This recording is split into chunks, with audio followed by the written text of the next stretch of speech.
अस्सलामुअलैकुम। आज के इस वीडियो में हम बात करेंगे बहुत ही ज़रूरी मिनरल की, जो कि मैं कहती हूँ कि अगर मिनरल्स में अगर कोई मिनरल चाहिए होता है तो वो सबसे ज़रूरी मैग्नीशियम है। तो ये एक ट्रेस मिनरल है। ट्रेस का मतलब होता है कि ऐसा मिनरल जो हमें बहुत थोड़ी मिकदार में चाहिए होता है, लेकिन हमने उसे खुराक के थ्रू लेना होता है, क्योंकि हमारा जिस्म उसे खुद से नहीं बना पाता है। तो इस वजह से उसका खुराक में मौजूद होना बहुत ज़रूरी होता है। अब इसकी कमी के एक आम इंसान जो है वो किस तरह से अंदाज़ा लगा सकता है कि मुझे मैग्नीशियम की डेफिशिएंसी है। अब इसका अंदाज़ा लगाना भी क्यों ज़रूरी है, इसके साइंस जानना क्यों ज़रूरी है, वो भी मैं अभी आप लोगों को समझाती हूँ कि उसकी वजह क्या है कि आप लोगों को मालूमात होनी चाहिए कि आप ये डेफिशिएंसी, मैग्नीशियम की डेफिशिएंसी से हमें ये साइंस आ रहे हैं तो ये मैग्नीशियम डेफिशिएंसी है। अब और जिन लोगों को हड्डियों से रिलेटेड बहुत ज़्यादा क्वेश्चन से आ रहे थे यहाँ पर कि जी हाँ, हमने विटामिन डी तो आप लोगों के आपके कहने पे हमने ठीक कर लिया है, तो हमारा जो विटामिन डी लेवल है वो 70 चला गया है, कोई कह रहा है कि मेरा 60 चला गया विटामिन डी लेवल, लेकिन मेरे जिस्म में से कड़क कड़क की आवाज़ें आ रही हैं। अब वो विटामिन डी तो मेरा पूरा है, क्यों आ रही हैं? आप लोग क्या करते हैं, आप लोग किसी एक वीडियो को फोकस करते हैं, पकड़ते हैं पसंद की कोई वीडियो को, या जो आपको पहली नज़र आ जाती है उसे आप लोग वो अप्लाई करते हैं और आप लोग चाहते हैं कि सारा सलूशन इसी में मिल जाए। अब हड्डियों के लिए जो सा है वो आज आप लोगों को समझ आ जाएगी कि क्यों कड़क कड़क की आवाज़ें आ रही हैं विटामिन डी लेने के बावजूद। विटामिन डी भी बहुत ज़रूरी है हड्डियों के लिए, जो अर्थराइटिस के लिए, ऑस्टियोपोरोसिस के लिए विटामिन डी बहुत ज़रूरी है। इसके अलावा और भी बहुत से विटामिन डी के फंक्शंस हैं। विटामिन डी का बहुत इंपॉर्टेंट रोल है हड्डियों के लिए, लेकिन इसके साथ साथ जो सी हैं वो दूसरी रिक्वायरमेंट्स भी हड्डियों के लिए होती हैं। अब उससे आप लोग पहले मैग्नीशियम का ये बताती हूँ मैं कि मैग्नीशियम जिस्म में स्टोर कहाँ कहाँ होता है। टोटल जो आप लोग मैग्नीशियम खाते हैं उसमें से 60% जोन सा है वो हड्डियों में जाके स्टोर होता है।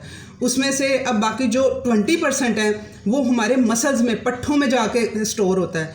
19% जोन सा हमारा मैग्नीशियम है वो जाके हमारे जो सॉफ्ट टिश्यू होते हैं, हमारे जो जिस्म के ऑर्गन्स होते हैं उनमें जाके स्टोर होता है। सिर्फ 1% जोन सा है वो ब्लड में स्टोर होता है। अब मैं क्यों कह रही हूँ कि इसके साइंस जानना ज़रूरी है, कि आप लोगों को पता होना चाहिए कि डेफिशिएंसी मैग्नीशियम की हमें ये साइन दे रही है तो हम डेफिशिएंट हैं। इसलिए कि ब्लड टेस्टों की तरफ आप लोग टेस्टों की तरफ बहुत तेज़ी से भागते हैं। आप लोग ब्लड टेस्ट में ये ओनली 1% आता है, ब्लड में ये स्टोर कितना होता है 1%। तो इस वजह से आपको आइडिया ही नहीं होगा, इसका कोई ब्लड टेस्ट है ही नहीं, उससे नहीं पता चलेगा कि मैग्नीशियम जोन सा है वो आपकी बॉडी में डेफिशिएंट है, कितनी मिकदार उसकी है। तो इस वजह से आप लोगों ने अपने साइंस के साथ ही और अपनी डेली की जो सी रिक्वायरमेंट है इसकी 300 से लेके 400 माइक्रोग्राम इसकी रिक्वायरमेंट होती है, वो आप लोगों ने अपनी पूरी करते हुए इन चीज़ और अपने साइंस को जानते हुए, जब मैं बताती हूँ सारा कि आपको जब जब वो वाले साइन आएंगे तो आपको पता चल जाना चाहिए कि हाँ, मैग्नीशियम हमारी खुराक में कहीं कम हो रहा है, मुझे उसका इंटेक बढ़ाना है।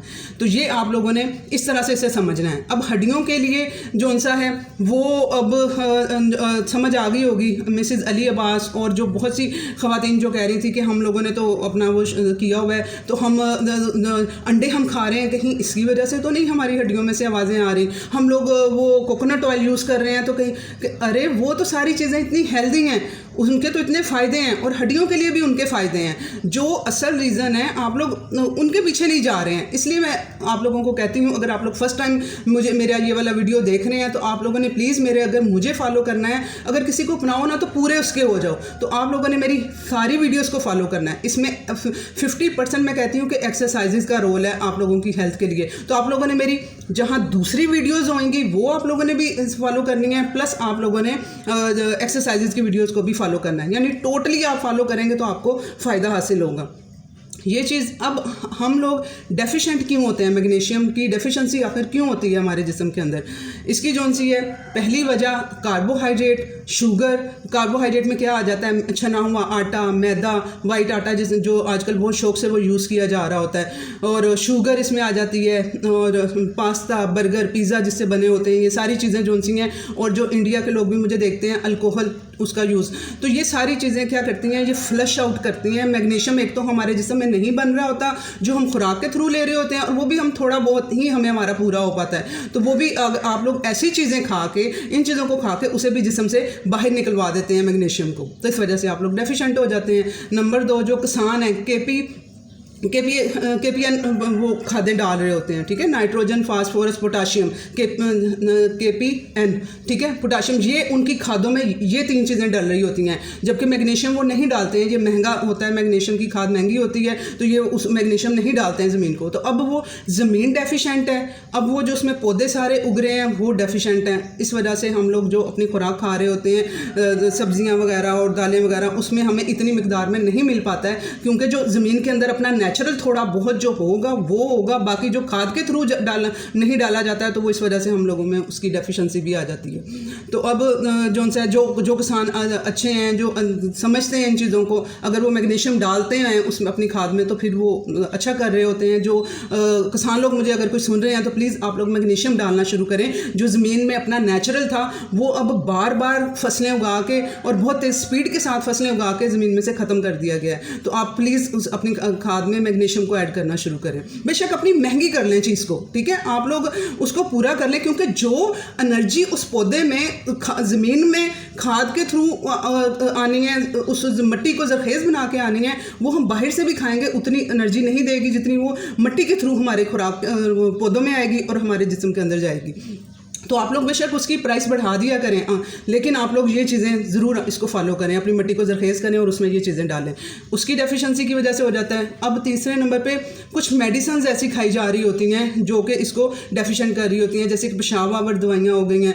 उसके अलावा जो यूज़ कर रहे होते हैं उसके लिए अपने डिप्रेशन, एंजाइटी को, अपने स्ट्रेस को कम करने के लिए मेडिसिन खा रहे होते हैं, उनकी वजह से ये डिप्लीट हो रहा होता है, ये इसको ख़त्म कर रहा होता है। तो आप लोग जो विटामिन डी डेफिशिएंसी जब होती है तो वो जिस्म में एब्जॉर्ब नहीं हो पाता है, ठीक है, जिस्म के अंदर जब सोजिश होती है तो वो ये एब्जॉर्ब नहीं हो पाता है। आप खुराक के थ्रू भी लेते जाएंगे तो वो एब्जॉर्ब नहीं हो पा रहा होगा, क्योंकि ये मेडिसिन और जो एसिड रिफ्लक्स की मेडिसिन खा रहे होते हैं, ठीक है, गैस्ट्रिक बाईपास का इशू जिनको है वो उनका जो सा है वो मैग्नीशियम एब्जॉर्ब नहीं बॉडी में हो पाएगा। ये सारी चीज़ों के होने के साथ मैग्नीशियम नहीं एब्जॉर्ब हो पाएगा।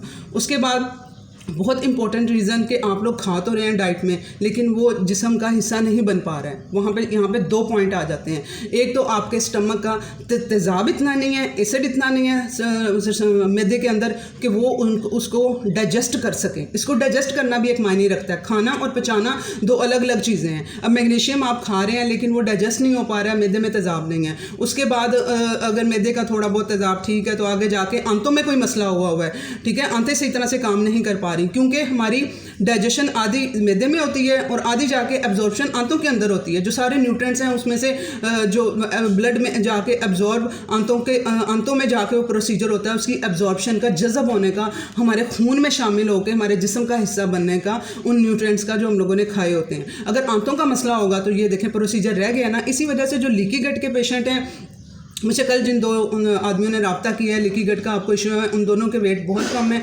और उसकी रीज़न ये क्या है कि आप लोगों की एब्जॉर्ब ही नहीं हो पा रही हैं चीज़ें। आप लोग खा भी रहे हैं तो लेकिन वो एक तो आप लोगों को लूज़ मोशन और कॉन्स्टिपेशन, ये मुसलसल चीज़ें चल रही होती हैं, तो वो नहीं होने देती हैं एब्जॉर्ब। उसके अलावा जो जाके आंतों में जो एब्जॉर्प्शन हो पानी होती है वो नहीं हो पा रही होती, ठीक है। तो वो इस वजह से आप लोगों के वेट भी कम है और आप लोगों के न्यूट्रिएंट डेफिशिएंट हैं, थके हुए हैं, और ये सारी चीज़ें आप लोगों के साथ आ रही हैं। तो इसलिए आंतों का गट का ठीक होना बहुत ज़रूरी होता है, ठीक है। अब ये बात हो गई कि कमी किस वजह से है। अब इसकी डेफिशिएंसी की वजह से बीमारियां कौन कौन सी हो सकती हैं। अब बीमारियों में जो है वो डायबिटीज़, अर्थराइटिस, ऑस्टियोपोरोसिस, हार्ट की बीमारी, ब्लड प्रेशर, ठीक है। अब ये बीमारियां इसकी कमी की वजह से हो सकती हैं। जिन लोगों को ये बीमारियां हैं उनमें मैग्नीशियम डेफिशिएंसी है, वो अपना मैग्नीशियम लेवल अप करें।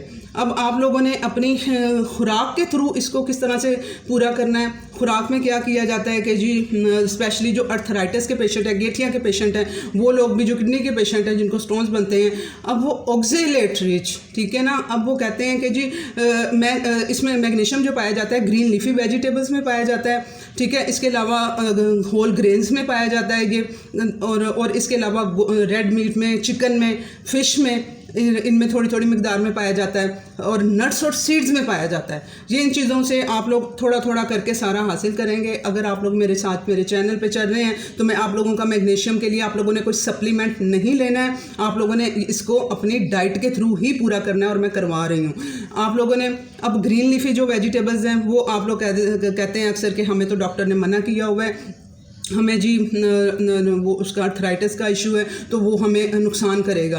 अब मैं साथ में जब आप लोगों को नींबू का पानी जब मैं पिला रही होती हूँ तो वो उसकी भी एक वजह है जिसकी वजह से मैंने आप लोगों को वो लगाया हुआ है कि आप लोगों ने वो डेली पीना है, और मॉर्निंग में ही आपकी वो रिक्वायरमेंट पूरी करवाती हूँ। अब जो ये ऑक्जेलेट होते हैं, अब इतनी पालक मेथी मैं आप लोगों को कहती हूँ कि उसमें ऐड करें ना, ग्रीन लीफी वेजिटेबल्स में होता है, सलाद के पत्तों में होता है, तो मैं कहती हूँ कि आप लोग अपने अंडों में जो ऑमलेट बनाएं उसमें आप लोग पालक मेथी वगैरह को ऐड करें, तो अब उसमें वो ग्रीन लीफी में आ जाती हैं। तो अब उसके अंदर ऑक्जेलेट भी होते हैं। अब ऑक्जेलेट के डर की वजह से हम लोगों ने ऑक्जेलेट क्या करते हैं, जिसमें जाकर पथरी बनाते हैं और जॉइंट्स में जाकर भी डिपॉजिट होते हैं।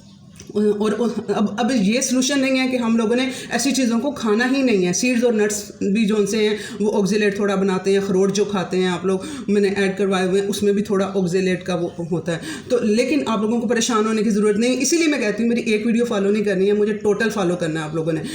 अब इसकी ये इतनी ग़िज़ाइयत दूसरी हमें इससे मिल रही है, तो हम एक छोटी सी चीज़ की वजह से, मेरी नज़र में ये एक छोटी सी चीज़ है ऑक्जेलेट बनना। ऑक्जेलेट एक छोटी सी चीज़ की वजह से आप लोग इसको वो नहीं खाएंगे कि जी हमारा वो स्टोन बन जाएंगे और हम लोगों को ये इश्यूज आ जाएंगे। आप लोगों ने उसका सलूशन निकालना है। आप लोगों को मैं लेमन वाटर जो देती हूँ, अब नींबू में सिट्रिक एसिड पाया जाता है जो कि ऑक्जेलेट को तोड़ता है, ठीक है। आप लोग जब पालक का सालन खाएं तो उसके ऊपर नींबू निचोड़ के खाएं, वो ऑक्जेलेट बाहर ही वो उसको ब्रेक डाउन कर देगा, आपकी बॉडी में जाके वो पथरियाँ नहीं बनाएंगे, ठीक है। और आपने रूटीन में आप लोग अपना, और मैं कहती हूँ कि मील से पहले आप लोग एप्पल साइडर विनेगर भी यूज़ करें, सेब का सिरका, ठीक है। जो मैं फर्स्ट टाइम मेरा वीडियो देख रहे हैं वो लोग एप्पल साइडर विनेगर के नाम से वीडियो है, उसमें मैंने बिल्कुल तरीका बताया हुआ है। आप लोगों ने ऐसे ही एप्पल साइडर विनेगर सुन के तो वो शुरू नहीं कर देना पीना, आप लोगों ने पहले समझना है कि उसको पीने का तरीका क्या है, क्योंकि फिर औरतों के मैसेज भी बीच में आ रहे हैं, हमारा गला पक गया, हमारा मुँह पक गया उसके पीने से। डायरेक्ट जब पियोगे तो मुँह और गला पकेगा ना, उसको किस तरीके से इस्तेमाल करना है, उसको डाइल्यूट करके करना है, और किस टाइम पर पीना है, कितनी क्वांटिटी में पीना है, वो मैंने सारा समझाया हुआ है। जाके एप्पल साइडर विनेगर का आप लोगों ने वीडियो देखना है और फिर उसे इस्तेमाल करना शुरू करना है। अब उसमें मैं नींबू भी यूज़ कराती हूँ, वो भी ऑक्जेलेट को तोड़ेगा। जो एप्पल साइडर विनेगर है वो भी जो मिनरल्स ये वाले ऑक्जेलेट वगैरह होते हैं इनको वो जिस्म से जॉइंट से निकाल के इनको बाहर निकालता है वो, ठीक है, फ्लश आउट इसको करने में मदद करता है। तो इस वजह से मैं आप लोगों को वो ऐड करवाया हुआ है। अब मिसेज़ अली अब्बास, आपका जो सा फोकस था उसके ऊपर आंवला के ऊपर, आंवला पाउडर, ठीक है, विटामिन सी आंवला पाउडर। आप लोगों को मैं कहती हूँ कि आंवला पाउडर की जगह आप लोगों ने लेमन को रिप्लेस करना है। लेमन की अब समझ आ गई है ना कि लेमन के कितने फ़ायदे हैं आपको। एक तो उसको पीने से आप लोगों का क्या है कि ये अंदर जाके होता तो ये तेज़ाब है सिट्रिक एसिड, लेकिन जब हम लोग इसे डाइल्यूट करके पानी में पी लेते हैं तो ये जाके अल्कलाइन करता है हमारी बॉडी में, अंदर जाके हमें अल्कलाइनिक इफेक्ट देता है, ठीक है, ये इसका फ़ायदा। उसके अलावा ये हमारे जो से ये ऑक्जेलेट वगैरह है इनको ख़त्म करता है। तो आप लोगों ने उसकी जगह इसे प्रेफर करना है। और ये जो अर्थराइटिस के पेशेंट थे मुझसे क्वेश्चन कर रहे थे कि हम लोग को डॉक्टर ने मना किया हुआ है खट्टी चीज़ खाने पीने से, आप लोगों ने लेमन वाटर बिल्कुल लेना है, एप्पल साइडर विनेगर भी लेना है, बिला खौफ होकर लेना है, या आपके बल्कि आप देखेंगे कि आपको आने वाले टाइम में इससे आराम आएगा। आप लोगों के ये जो जॉइंट्स में मिनरल्स वगैरह हैं ये सारे टूटेंगे और जिस्म से निकलेंगे। और पत्थरियाँ जिनको गुर्दे की पत्थरियाँ, ठीक है, बन जाती हैं, उनमें एक तो विटामिन डी डेफिशिएंसी होती है, और जिनके जिस्म में भी ये पत्थरियाँ बन रही होती हैं ना, उसकी दो वजह हो रही होती है ना। विटामिन डी डेफिशिएंसी उनके जिस्म में होती है, विटामिन डी लेवल अपना पूरा करें। उसके अलावा आप लोगों ने अपना ये साथ में एप्पल साइडर विनेगर और लेमन आप लोगों ने यूज़ करना है, तो वो पथरियों को डिसॉल्व करेगा। आप लोगों को किसी मेडिसिन की ज़रूरत नहीं पड़ेगी, आई प्रॉमिस आप लोगों की पथरियाँ ठीक हो जाएंगी, ठीक है, गुर्दे की फंक्शनिंग ठीक हो जाएगी। अपने गुर्दे का और भी जिनको इश्यूज़ आ रहे हैं वो वजह बन रही होती है कैल्शियम जाके वहाँ पर डिपॉजिट हुआ होता है। अपना विटामिन डी लेवल अच्छा कर लें, अपना पोटाशियम वो विटामिन K2 अच्छा कर लें, जो कि मैं अंडों से पूरा करवा रही हूँ। नाश्ता मेरा फॉलो करेंगे तो वो पूरा हो जाएगा। सिर्फ सप्लीमेंट एक ही लेना है आप लोगों ने, विटामिन D3। वो कितनी डोज लेनी है, किस तरह से लेनी है। विटामिन D3 का आप लोगों ने वीडियो देख लेना है। अब विटामिन D3 क्यों ज़रूरी है, वो आप लोगों की हड्डियों के लिए भी ज़रूरी है और मैग्नीशियम की फंक्शनिंग के लिए भी ज़रूरी है। मैग्नीशियम अब उसके साथ मिलके काम कर रहा है, ठीक है, विटामिन D3 के साथ। अब ये कैल्शियम के साथ मिलके भी काम करता है, वो मैं बताती हूँ किस तरह से। अब आप लोगों ने इसको जो ऑक्जेलेट रिच जो सी फूड्स हैं, इनको इससे अपना मैग्नीशियम पूरा करना है। आप लोगों ने सप्लीमेंट की तरफ नहीं जाना है, इससे पूरा हो जाएगा। आप डेली अब थोड़ी थोड़ी रिक्वायरमेंट पूरे दिन में सारी चीज़ों से पूरी करेंगे तो ये कंप्लीट हो जाएगा। उसके बाद आप लोगों ने अब ये किस तरह से आप लोगों की हेल्प करता है। अब जिनके मसल क्रैम्प्स हैं, जो कहते हैं कि हमें खलियां टांगों में पड़ गई हैं, एक्सरसाइज की है या नहीं की है, तो उन लोगों ने भी क्या है कि मैग्नीशियम डेफिशिएंट हैं, वो लोग अपना मैग्नीशियम लेवल आप लोग बढ़ाएं। अब जो हार्ट के पेशेंट हैं, ब्लड प्रेशर के पेशेंट हैं, होता क्या, मैग्नीशियम क्या करता है, रिलैक्स करता है हमारे मसल्स को, ठीक है, ये दिल के मसल्स को भी ये रिलैक्स करता है। और जो कैल्शियम है वो कॉन्ट्रैक्ट करता है, ये दोनों मिलके काम करते हैं। वो कॉन्ट्रैक्ट करता है, ये रिलैक्स करता है। वो ये रिलैक्स करेगा तो कैल्शियम में से बाहर सेल में से आएगा, ठीक है, जो अंदर जाकर डिपॉजिट हुआ होगा। तो ये कैल्शियम को भी वहाँ से निकालने में, सेल के अंदर जो डिपॉजिट हुआ है, वहाँ पे उसने ढेर लगाया हुआ है, उसको भी निकालने में वहाँ पे हेल्प करता है, ये रिलैक्स करके हमारे मसल्स को, ठीक है। ये दिल के लिए भी मदद कर रहा होता है मैग्नीशियम, और जो मसल क्रैम्प वगैरह आते हैं, फटीग वगैरह हुई होती है, उसको भी ये रिलैक्स करता है, ठीक है। अब आपको समझ आ गई होगी कि हमने इसको खाना है, इसको खुराक के थ्रू पूरा करना है, और साथ में दूसरे प्रोटोकॉल कौन से पूरे करने हैं आप लोगों ने, वो भी आपने साथ में देख लिए। अब इसके साइंस क्या है कि आप लोगों को पता चल जाए कि हम लोगों में मैग्नीशियम डेफिशिएंसी आ रही है। अगर आप लोगों को एंजाइटी है, स्ट्रेस है, डिप्रेशन है, ठीक है, आपके मसल क्रैम्प पड़ रहे हैं, यहाँ पे बाजू नहीं ऊपर उठ रहा है, ठीक है, बाजू फ्रीज होने की तरफ जा रहे हैं, बाजू ऊपर नहीं उठ रहा है, तो आपकी टांगों में पेन हो रही है, थोड़ी सी वॉक की है या नहीं की है, टांगों में पेन हो रही है। PCOS का जिन बच्चियों को इशू है, उनके जो पीरियड डेज में जो क्रैम्प्स आ रहे होते हैं, ये इधर सामने नीचे वाले एरिया में जो क्रैम्प्स पड़ रहे होते हैं, वो मैग्नीशियम डेफिशिएंसी की वजह से पड़ रहे होते हैं। वो ठीक करेंगे, आपके क्रैम्प्स ठीक हो जाएंगे, और PCOS का इशू भी ठीक होना शुरू हो जाएगा आप लोगों का, ठीक है। अब आप लोगों को हार्ट का इशू है, जिनको अरिथमिया है, जिनको हार्ट बीट है, मैंने दिल की धड़कन वाला एक वीडियो डाला था, उसमें मैंने आप लोगों को सारे साइंस बताए थे, उसमें से मैंने मैग्नीशियम भी बताया था। आप लोग उस वीडियो को, उससे भी बहुत से क्वेश्चन आ रहे हैं, हमारी जी हार्ट बीट बहुत ज़्यादा, उसमें मैंने सारी डिटेल बताई हुई है। आप लोग उस सारी चीज़ों को फॉलो करें, आपके दिल की धड़कन का इशू बिल्कुल सॉल्व होगा, ठीक है। अब जिनका ब्लड प्रेशर हाई होता है, उन्होंने भी अपना मैग्नीशियम लेवल ठीक करना है। मैंने कहा है कि वो उसको कॉन्ट्रैक्ट और रिलैक्स कराने के हार्ट को काम आता है। जो शरियानें होती हैं, उनको कॉन्ट्रैक्ट और रिलैक्स कराने के काम आता है। तो वो जब वो रिलैक्स होंगी, तो वहाँ से जब ब्लड गुजरेगा, उसे गुजरने में आसानी रहेगी जब वो रिलैक्स होंगी। अब हड्डियाँ भी जो टूटती हैं ना जी, थोड़ा सा पाँव मुड़ा है, हड्डी टूट गई है, तो उसकी भी क्या वजह है कि आप लोग क्या कर रही होती हैं। मिसेज अलीबाज, आपको मैंने पहले भी मना किया था, आपने मुझसे पूछा था कि क्या मैं कैल्शियम की गोली खा लूँ। मुझे पता नहीं किसने कहा है, मेरी फ्रेंड ने कहा है या किसने कहा है कि तुमने विटामिन D के साथ कैल्शियम भी लेना है। मैंने मना किया था, आप नहीं मना आई, और आज फिर 2 महीने बाद आप आके यहाँ पे फिर आपने मैसेज किया है कि मेरा जो सा मैंने कैल्शियम की मेडिसिन भी खाई है विटामिन D के साथ, तो मेरा फिर भी जो सा है ना कड़क कड़क की आवाज़ें नहीं जा रही हैं। वो कैल्शियम जो सा है, वो जो आप लोग सप्लीमेंट्स के थ्रू लेते हैं, वो कैल्शियम सिर्फ चूना है, उसका कोई फ़ायदा नहीं है, वो उल्टा जाके नुकसान आपके जिस्म में जाके दे रहा है। आप लोगों ने सिर्फ सप्लीमेंट के थ्रू लेना है विटामिन D3, और कैल्शियम है वो डाइट के थ्रू मैं पूरा करा रही हूँ। मेरा मिल्क सोर्स वाला वीडियो आप लोग देखें,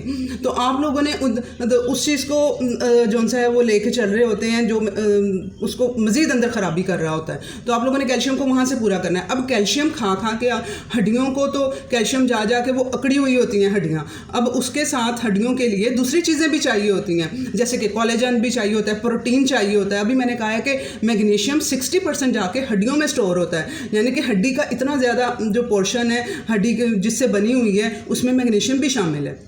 तो ये क्या करता है, ये रिलैक्स करता है। तो जो उसमें लचक है हड्डी के अंदर, जिनकी हड्डियाँ टूटती हैं ना, वो उनमें लचक नहीं, कुल्ले की हड्डी टूट जाना, ठीक है। ये स्पेशली वज़ू करते हुए औरतें बेचारी गिरती हैं और उनकी कुल्ले की हड्डियाँ टूट रही हैं। तो ये 7-8 केसेस मैंने ये देख चुकी हूँ। तो अब क्या होता क्या है कि उनकी हड्डियों में कैल्शियम, तो वो सबको पता है जी कैल्शियम हड्डियों के लिए ज़रूरी है, वो ले लेते हैं, उससे उनकी हड्डियाँ जो सी हैं वो स्ट्रेचेबल नहीं होती, बाकी चीज़ें पूरी ना होने की वजह से, इस वजह से वो टूट जाती हैं उनकी हड्डियाँ। तो अगर आप लोग मैग्नीशियम को भी एडिशन करेंगे तो वो उसमें फ्लेक्सिबिलिटी लेके आएगी, साथ में कोलेजन। आप लोग मेरी बोन हेल्थ वाला वीडियो भी देख लीजिएगा, उससे भी आप लोगों को हेल्प मिल जाएगी कि कंप्लीट प्रोटोकॉल क्या है एक हड्डी को मजबूत करने के लिए।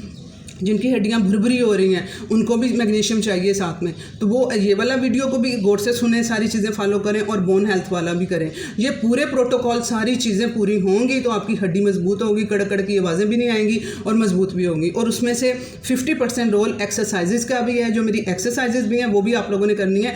हड्डी को मजबूत बनाने के लिए हमें एक्सरसाइज भी साथ में वो करना पड़ेगा। फिर आप गिरेंगे भी तो आपकी हड्डी नहीं टूटेगी क्योंकि वो हड्डी स्ट्रॉन्ग हो चुकी होगी। ठीक है, उसके लिए आप लोगों को वेट एक्सरसाइजेज भी साथ में करनी है, वो मैं अलहदा से आप लोगों को एक वीडियो बना दूंगी इसका भी। तो आप लोगों ने अब जो सबसे अर्ली साइन है, अब ये चीज़ें जो एंजाइटी, स्ट्रेस, डिप्रेशन, जो सब कुछ मैंने बताया है, ये तो उस टाइम पे होगा ना जब मैग्नीशियम डेफिशिएंसी हो चुकी होगी। जब अर्ली साइन जो सा है, जो आपको शुरू में ही आप लोगों को पता चल जाए कि हम लोगों को जो सा है वो मैग्नीशियम डेफिशिएंसी की तरफ हम जा रहे हैं, वो न्यूरोमस्कुलर जो सा है वो आप लोगों के यहाँ पे जो मसल्स हैं वो यहाँ पे भड़कना शुरू हो जाते हैं या ट्विचिंग होना शुरू हो जाती है। ठीक है, मसल्स की आंख के पास ये मसल्स होते हैं, इसकी ट्विचिंग होना शुरू हो जाती है, ये तेज़ी तेज़ी से ऐसे मूव करते हैं, इसे हाइपर एक्साइटेबिलिटी कहते हैं। ठीक है, हाइपर एक्साइटेबिलिटी यहाँ पे मसल्स की हो जाती है। तो वो उस टाइम पे क्या मांग रही होती है, मैग्नीशियम मांग रही होती हैं। तो वो पता चलता है कि ये आप लोगों को पता चल जाएगा कि आप लोगों को